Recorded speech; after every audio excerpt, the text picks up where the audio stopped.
నిమీలిత నేత్రద్వయం, శ్రవణంతో దృశ్యం, వీణులతో వీక్షణం, వసంతవల్లరితో సుసాధ్యం. వసంతవల్లరికి స్వాగతం. ఈనాటి వసంతవల్లరిలో సుప్రసిద్ధ కథా రచయిత్రి, కేంద్ర సాహిత్య అకాడమీ అవార్డు గ్రహీత శ్రీమతి అబ్బూరి ఛాయాదేవి గారు రచించిన కథ నలుగురి కోసం వింటారు.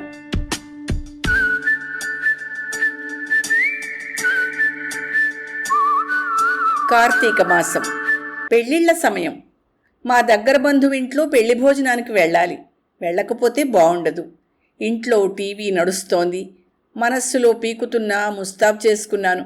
సావిట్లో శవాన్ని పెట్టుకుని ముస్తాబై విందు భోజనానికి వెడుతూ ఉంటే ఏదో చెయ్యరాని నేరం చేసినట్టే అనిపించింది.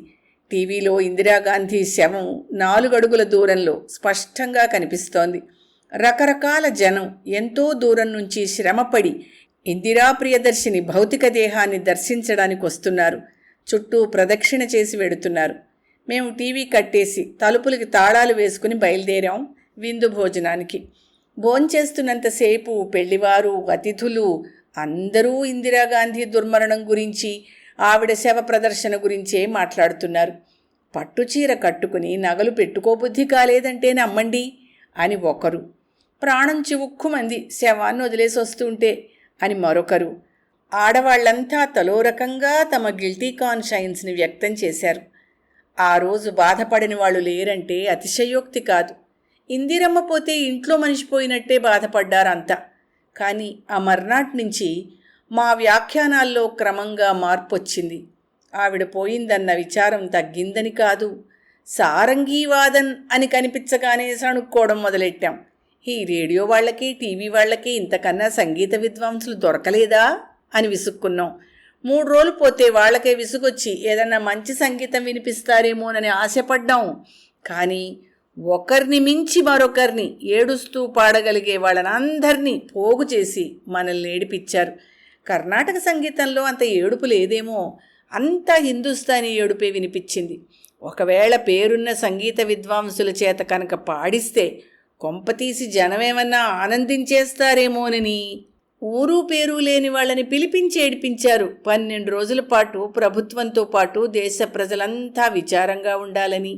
ఇంకా నయం, కర్ఫ్యూ విధించినట్టు నవ్వుని నిషేధించలేదు. టీవీ న్యూస్ రీడర్లని, అనౌన్సర్లని చూస్తే జాలేసింది.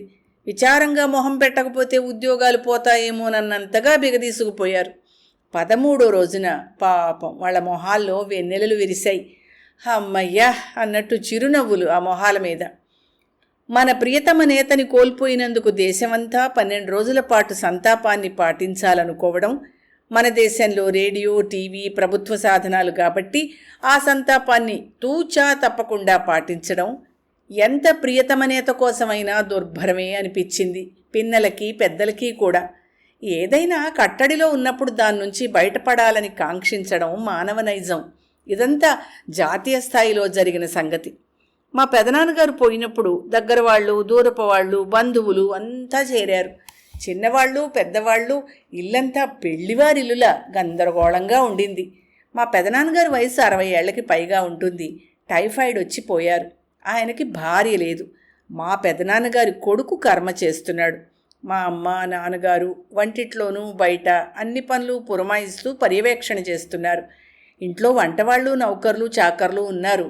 అంచేత వచ్చిన బంధువులకు ఎవ్వరికీ చెయ్యవలసిన పనులు ఎక్కువగా లేవు. వచ్చిన బంధువుల్లో కొంతమంది పల్లెటూళ్ళ నుంచి వచ్చారు, వ్యవసాయము, కరణీకం పనులు వాయిదా వేసుకుని. కొంతమంది పట్టణాల నుంచి వచ్చారు, ఉద్యోగాలకు సెలవు పెట్టుకుని. పని పాట లేకుండా 12 రోజుల దాకా తిని కూర్చోవాలంటే కష్టమే. తలో గదిలో చాపరుచుకొని నిద్రపోయేవాళ్ళు కొందరు, చదరంగం ఆడుకునేవాళ్ళు కొందరు, పేకాట ఆడేవాళ్ళు మరికొందరు, ఆడపిల్లల్లో గచ్చకాయలు ఆడేవాళ్ళు కొందరు, చింతపిక్కలాడేవాళ్ళు కొందరు, కూర్చుని కబుర్లు ఆడుకునేవాళ్ళు కొందరు. వచ్చిన వాళ్ళని ఏమీ అనలేక మా నాన్నగారు నన్ను, మా అన్నయ్య, అక్కయ్య, వదిన, చెల్లెల్ని చూసినప్పుడల్లా చడామడా చివాట్లు పెట్టేవారు. ఓ పక్కన కర్మ జరుగుతోంది, మరోవైపు నుంచి ఊళ్ళో పరామర్శకు వచ్చేవాళ్ళు, వెళ్ళేవాళ్ళు. బుద్ధుందా మీకు పేకాడడానికి, గచ్చకాయలాడడానికేనో అని ఎవ్వరూ పట్టించుకునేవారు కాదు. ఓ రోజు రాత్రి ఎంతకీ నిద్ర పట్టలేదు మాకు. కొంతమంది సినిమాకి వెళ్ళిపోయారు. డాబా మీద పడుకున్నాం కొందరం. నాకు హఠాత్తుగా ఒకటి తట్టింది. గొప్ప గొప్ప వాళ్ళు పోయినప్పుడు భజన గీతాలు రేడియోలో ప్రసారం చేస్తూ ఉంటారు కదా. ఆ సంగతి గుర్తొచ్చి మా అక్కని, అక్క భజగోవిందం పాడవే, వినాలనుంది అన్నాను. మా పెదనాన్నకు కూడా ఆ గీతం చాలా ఇష్టం. అక్కకు కూడా నాలాగే ఏమీ తోచడం లేదేమో, వెంటనే ఒప్పుకొని లేచి కూర్చుని తాళం వేస్తూ గొంతెత్తి పాడడం మొదలెట్టింది. నిశ్శబ్దంగా ఉందేమో, నిశీధిలో ఆ గీతం వాతావరణం అంతా వ్యాపించినట్టు అనిపించింది. 2 చరణాలు పాడిందో లేదో మా అమ్మ డాబా మీదకొచ్చి ఒగుర్చుకుంటూ, ఏమిటే ఆ పాటలు మీరును, ఆపండి, మీకేమన్నా మతిపోయిందా, నలుగురు వింటే ఏమన్నా అనుకుంటారని కూడా లేదు అంది. భజన గీతమే కదమ్మా అన్నాను. నారుమై అనేసి విసవిస వెళ్ళిపోయింది. ఇలాంటి వాళ్లే మళ్ళీ పెద్దవాళ్ల చావు పెళ్లితో సమానం అంటుంటారు. మగపిల్లలంతా సినిమాకి చెక్కేస్తే పర్వాలేదు కానీ మేము భజనలు ఆలపిస్తే తప్పొచ్చింది, నలుగురు ఏమన్నా అనుకుంటారట. గొణుక్కుంటూ పడుకున్నాం. పోని మా పెదనాన్నగారంటే ముసలాయన, సహజమైన మరణం అనుకోవచ్చు. మా మావయ్య నడి వయస్సు కూడా రాకుండా హఠాత్తుగా గుండె చనిపోయాడు. అందరికీ అది విద్యుద్ఘాతంలా తగిలింది. మా అత్తయ్యేమో చిన్నది, చక్కనిది, ముచ్చటైన 3 చిన్నపిల్లలు. ఆవిడ దుఃఖం చూస్తే అందరికీ కడుపు తరుక్కుపోయింది. పైగా దీపావళి వారం రోజులుందనగా పోయాడు. పొద్దుట్నుంచి రాత్రి వరకు ఊళ్ళో వాళ్ళు, పరాయి ఊళ్ళ నుంచి వచ్చిన వాళ్ళు ఎవళ్ళో ఒకళ్ళు రావడం, వాళ్ళని చూడగానే మా అత్తయ్య గొల్లుమని ఏడవడం, వచ్చిన వాళ్ళు ఇంట్లో వాళ్ళు కళ్ళు తుడుచుకోవడం, ముక్కు చీదుకోవడం, వాళ్ళ ఇళ్లల్లో అంతవరకు అకస్మాత్తుగా సంభవించిన చావుల గురించి ముచ్చటించడం, అత్తయ్యకి భగవంతుడు చేసిన అన్యాయం గురించి, పిల్లల భవిష్యత్తు గురించి పరామర్శించడం. అత్తయ్య కుళ్ళి కుళ్ళి ఏడుస్తుంటే వచ్చిన వాళ్ళు వెళ్ళడం. ఇలా గడుస్తున్నాయి రోజులు. పెద్దవాళ్ల ఏడుపులతో పిల్లలు కూడా బిక్కచచ్చిపోయి తల్లుల వెనకాలే నొక్కుతున్నారు. 5-6 రోజులు అయ్యేసరికి పరామర్శకొచ్చే వాళ్ల సంఖ్య పలచబడింది. దగ్గర బంధువులు, దగ్గర స్నేహితులు, ఇరుగు పొరుగు వాళ్ళు రావడం అయ్యింది. ఇక దూరాల నుంచి అడపా తడపా ఎప్పుడో ఉన్నట్టుండి వస్తున్నారు. పిల్లలకి కాస్త తెరిపొచ్చింది. ఒక్కొక్కరే తల్లి ఒళ్ళోకి చేరి పేచీలు మొదలుపెట్టారు. ఆకలేస్తోంది, ఏమన్నా పెట్టమని ఒకడు, టపాకాయలు కాల్చుకుంటాను అని ఒకడు, తన బంతి ఎక్కడో పోయింది, బంతి కావాలని ఒకడు. ఈ రకంగా పేచీలు మొదలయ్యాయి. టపాకాయలు ఇంట్లో కాలుస్తే బాగుండదని, ఇరుగు పొరుగు ఇళ్లకెళ్ళి కాల్చుకోండని టపాకాయలు ఇచ్చి పంపించేశారు కాల్చుకు తినే పిల్లల్ని. ఆనాడు ఊరంతా దీపాలతో నిండితే మా ఇంట్లో మాత్రం అమావాస్యే మిగిలింది. మా అత్తయ్య పడగ్గది పక్కనున్న నడవలో ఓ మూల చాపేసుకుని అక్కడే కూర్చునేది రోజంతా. బలవంతం మీద భోజనం చేసి కాసేపు నడుము వాల్చేది. తక్కిన ఆడవాళ్లు భోజనాలు పనులు అయ్యాక అత్తయ్య చుట్టూ చేరి ఆ కబురు ఈ కబురు చెప్పుకొని అంతా తలో కొంగు పరుచుకుని పడుకునేవారు. మధ్యలో ఎవరన్నా పరామర్శకొచ్చారని తెలిస్తే లేచి కూర్చుని కళ్ళు తుడుచుకునేవారు. అత్తయ్య గొల్లుమని నోట్లో గుడ్డ కుక్కునేది. పిల్లలంతా వీధి అరుగుల మీదో పెరట్లోనో ఆడుకుంటూ ఉండేవారు. ఒక్క గోపిగాడు అంటే మా అత్తయ్య చిన్న కొడుకు 4 ఏళ్లవాడు మాత్రం తల్లిని ఎక్కువగా వదిలేవాడు కాదు. వీధిలో ఆడుకుంటున్న పిల్లల్ని కాసేపు చూసొచ్చి మళ్ళీ లోపలికి తల్లి దగ్గరికి పరిగెత్తుకొచ్చి తల్లి చుట్టూ తారట్లాడేవాడు. ఎవరైనా పరామర్శకు రావడం, తల్లి గొల్లు మనడం, వాళ్ళు కాసేపు మాట్లాడి వెళ్ళాక మళ్ళీ చాప మీద పడుకోవడం, ఇంట్లో వాళ్లతో కబుర్లు చెప్పుకోవడం అన్నీ నిశ్శబ్దంగా గమనిస్తూ ఉండేవాడు. ఆ రోజు 11వ రోజు. మధ్యాహ్నం భోజనాలయ్యాక ఆడవాళ్లంతా నడవలో అత్తయ్య చాప చుట్టూ కూర్చుని వీళ్ల సంసారాల గురించి వాళ్ళ సంసారాల గురించి ముచ్చట్లలో పడ్డారు. అత్తయ్య కూడా కబుర్లు చెప్తోంది మధ్య మధ్య. గోపిగాడు అత్తయ్య ఒళ్ళో కూర్చుని ఆ కబుర్లు వింటుంటే, ఒరే గోపిగా, ఏం వింటావురా పెద్ద కబుర్లు, బయటికి పోయి ఆడుకో అంది పిన్ని. అత్తయ్య కూడా అదే చెప్పి వాడిని బయటికి పంపేసింది. మళ్ళీ కబుర్లలో పడ్డారు అంతా. గోపిగాడంతలోనే గబగబా పరిగెత్తుకుంటూ వచ్చి, అమ్మా అమ్మా, ఇక నువ్వు ఏడుపు మొదలుపెట్టు, వాళ్ళు వచ్చేస్తున్నారు అన్నాడు. అత్తయ్య నిర్ఘాంతపోయింది. మేము తెల్లబోయి చూసాం.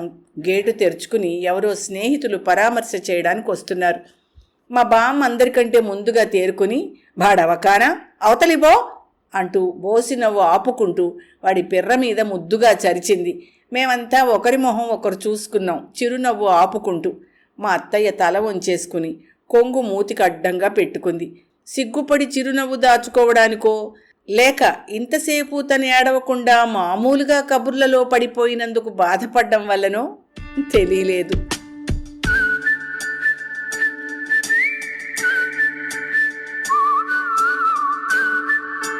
వసంతవల్లరిలో సుప్రసిద్ధ కథా రచయిత్రి, కేంద్ర సాహిత్య అకాడమీ అవార్డు గ్రహీత శ్రీమతి అబ్బూరి ఛాయాదేవి గారి రచన నలుగురి కోసం విన్నారు.